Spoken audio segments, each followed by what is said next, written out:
અંધ બનેલો હરણાકાંસ આ બેનને એ સમયે ઋતુદાનનો ટાઈમ આવેલો હતો. અને એ દિવસે હરણાકાંસ તપમાંથી પાછા આવ્યો, જયારે એના ચામડાના રૂપમાં આ ભૂલ્યો મન ભૂમરા. સ્વામી, પંખી શું બોલ્યો? તારે હરણાકાંસ ભૂલ્યો અને ભૂલતાની સાથે બોલ્યો, હો રામ રામ રામ બોલ્યું તું. 3 વખત બોલ્યો એની જિંદગીમાં પહેલી વાર. ત્યારે ઋષિ મુનિની દીકરી મનની અંદર શાંતિ થઈ ગઈ. હો परमात्मा, तुम्हारे घर देर है अंधेर नहीं है, समझना हो तो समझ लो, इसी में कुछ फेर. ડંકા વાગી ગયા મારા નાથ. તારા નામના મારા સાંભળ્યા મારી જિંદગીને તે સફળ બનાવી દીધી.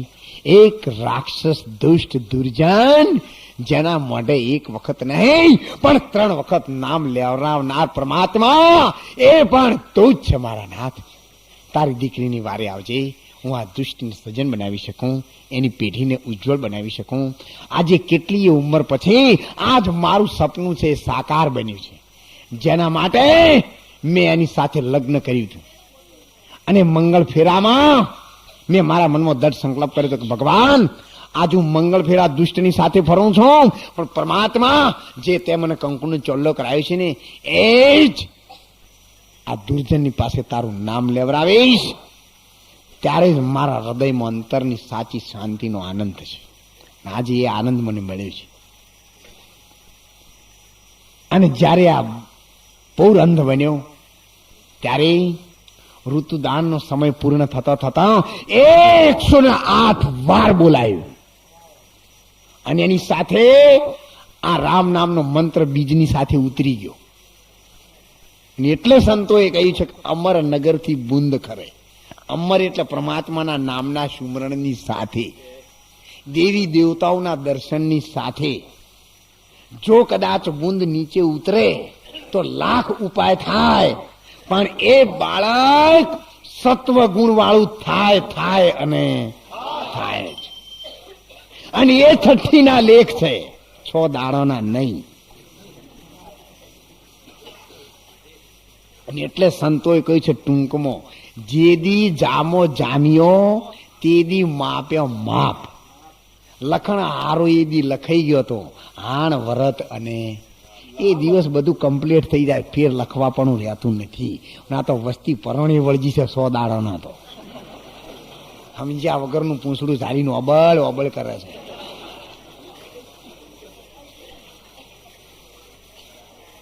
એટલા માટે એ શાન કરેલી છે, પણ કોણ સમજાવે ભેદ? જ્યારે આપણે પોતે જાણતા હોય તો ને.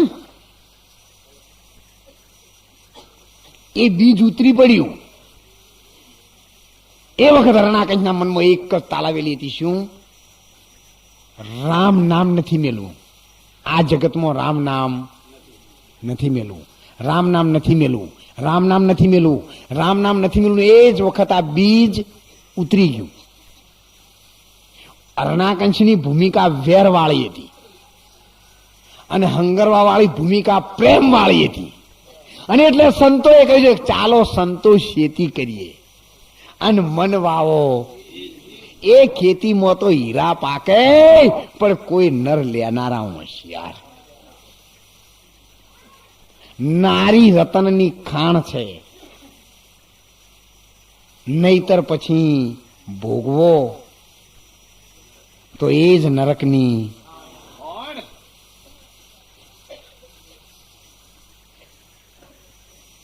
જેના કુખે ધ્રુવ અમરીશ પેલા જેવા પાક્યા, એ પણ નારી છે ને. કર્ણ જેવા દાનેશ્વરી, અર્જુન જેવા બાણાવળી. ત્યારે બીજ 9 મહિના તૈયાર થઈને બહાર આવ્યું અને પેલા દિવસે બોલાયું, બા એટલે કહેવા માંડ્યું રા. કે માં, એટલે એને કીધું માં. બા પા, પેલું શું કહેવાય? બા, એટલે આખું આવી ગયું આપણી માં. અને પછી પા, બાનો ચોથો ભાગ પા. આપણા બાપા હોય ને બાનો ચોથો ભાગ છે.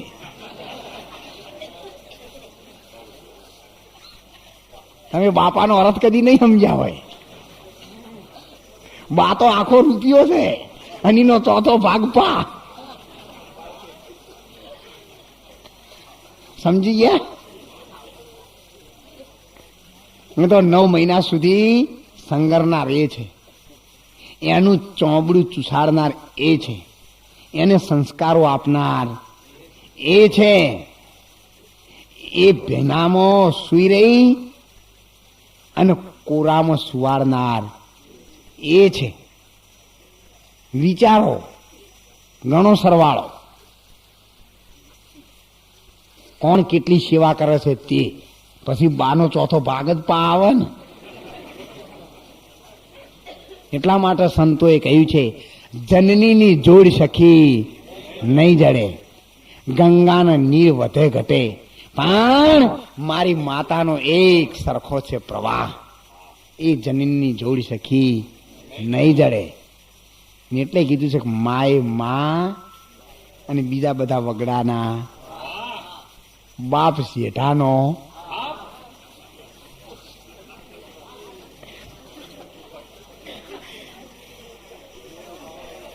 એટલા માટે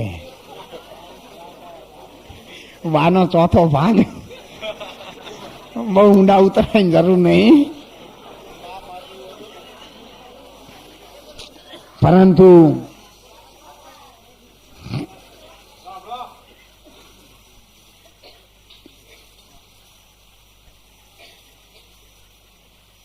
એ હરણા કંસે વાવેલું બીજ બોલ્યું રામ રામ રામ અને રામ. હરણા કંસ કહ્યું કે દુષ્ટ કેમ આવું બોલે છે? આપણા ઘરમાં કોઈ જગ્યાએ નતું ના, ક્યાંથી આવ્યું? એને શિક્ષકો લાયો, વિદ્વાન પંડિતો પણ રાક્ષસો, અને ભણાવો 600 મહિના સુધી. અને કે હરણાકંશ હરણાકંશ હરણાકંશ ગીધે જાય. પેલા જ બાર બોલે હરણાકંશ ને મોય બોલે રામ.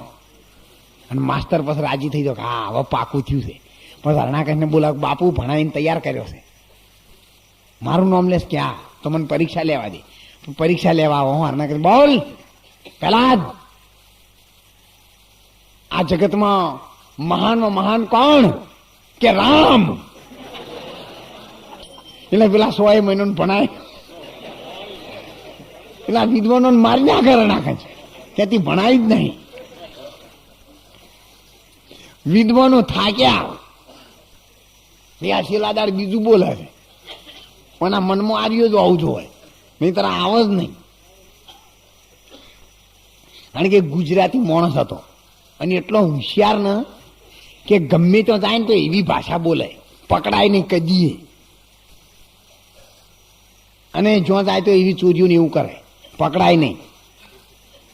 ત્યારે એક જણ કે આ માણસ એવો છે, જો જાય ને તો આવી ભાષા બોલે, પણ આ કોણ છે એ ખબર પડતો નહીં.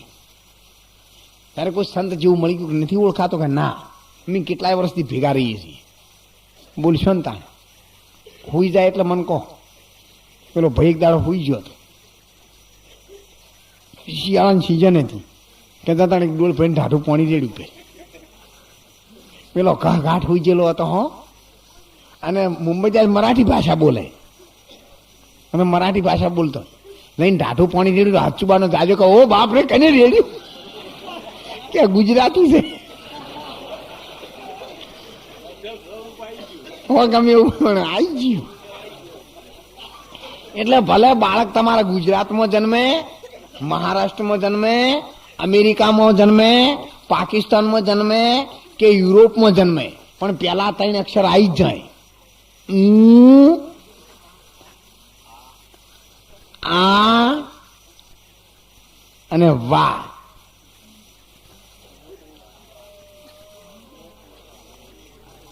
વાહ એ ગુજરાતી જ આવે, એમાં અંગ્રેજી, હિન્દી, સંસ્કૃત, આખી વિશ્વનું તમે બાળક લાવો એ જ આવે. અને વસ્તી મોટા થયા પછીના સાથના વળગર પણ પેલા દાડે શું હતું એ ઓર રાખે ને તો ભૂલ પડે એવી નહીં.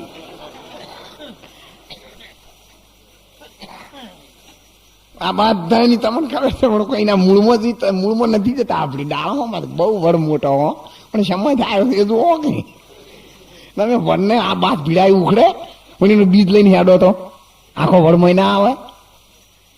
પણ આપણે વડના ડાળાને બાથો ભીડાઈ છે એટલે પાર નહીં આવતો. દૈતોનો ગુરુ શુક્રાચાર્ય રાક્ષસોનો ગુરુ હતો, એને બોલાયો અને એના પાસે હરણાકંજને હાથ જોડી, બાપુ તમે અમારા રાક્ષસ કુળના રાજગુરુ છો, તો બાપજી આ મારા દીકરાને તમે ગમે તે કરીને મંત્ર ભૂલવાડો, મારા દુશ્મનનું નામ લે છે. હરણાકંજ હું એને 2 દિવસ મારી પાછે રાખું ને પછી તને કહું.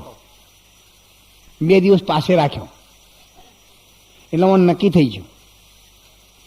મહાપુરુષ અનુભવી તો જાણી જાય ને ત્યાં કેવી રીતે બન્યું છે એ. આ તો એક બેન હતી અને એના બાપાને કે બાપા મને બ્રાહ્મણના દીકરા સાથે લગ્ન કરી આપો, ઉચ્ચ કોટીના વિદ્વાન પંડિત હોય એવો, બહુ ભણેલો સંસ્કૃત. એના બાપાએ કાશી ગયો અને કાશી જઈને તપાસ કરી એક બહુ છોકરો હોશિયાર હતો, એની સાથે હું લગ્ન કર્યા. બેન રાજી થઈ ગઈ હો કે પરમાત્મા એ મારા જેવો વિદ્વાન જોતો હતો એવા બ્રાહ્મણની હાથે જ લગ્ન કરાવી આપે છે. હવે ભગવાન મને એક દીકરો આલ્યો. હવે આ છોકરો મોટો થયો ને 12 મહિનાનો 2 વર્ષનો, એટલે જઈ અને ગોદડા તોડે, ઓશિકા તોડે અને મને લગી રૂ કાઢીને ફૂ લઈને કરે. આ છોકરી બધું જોવે, બહુ હોશિયાર હતી. ઇન બાપાને ઘેર જઈ કે બાપા તમે મારા લગ્ન જેની હાથે કર્યા છે એ બ્રાહ્મણ છે? કે હા. એ બ્રાહ્મણ નહીં,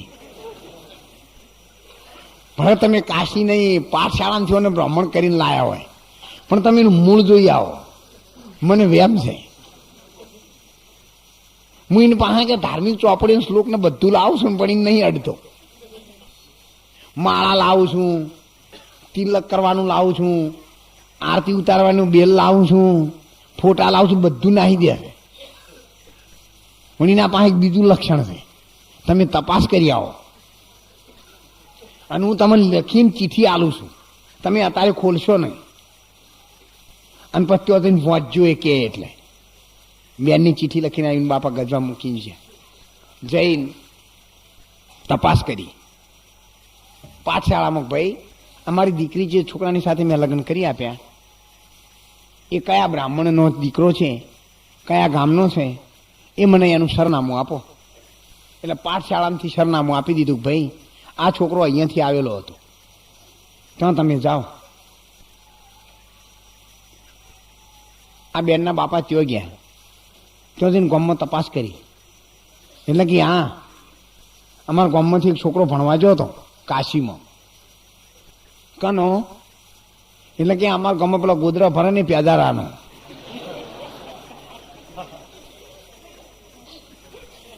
ચલો ભાઈ બચારો શું કા પૂછવા જાય, એને ચીઠી ખોલીને જોઈ, ચીઠી ખોલીને જોઈ મુન્ને લખેલું હતું કે બાપા ભલે આ પાઠશાળામાં ભણ્યો ને એને સંસ્કૃત ભલે આવડતું હોય પણ આ મૂળ પ્યાદારાનો દીકરો છે. એને બાપા બચારો સમજી ગયો કે તમારે રૂ ઉડાડે છે.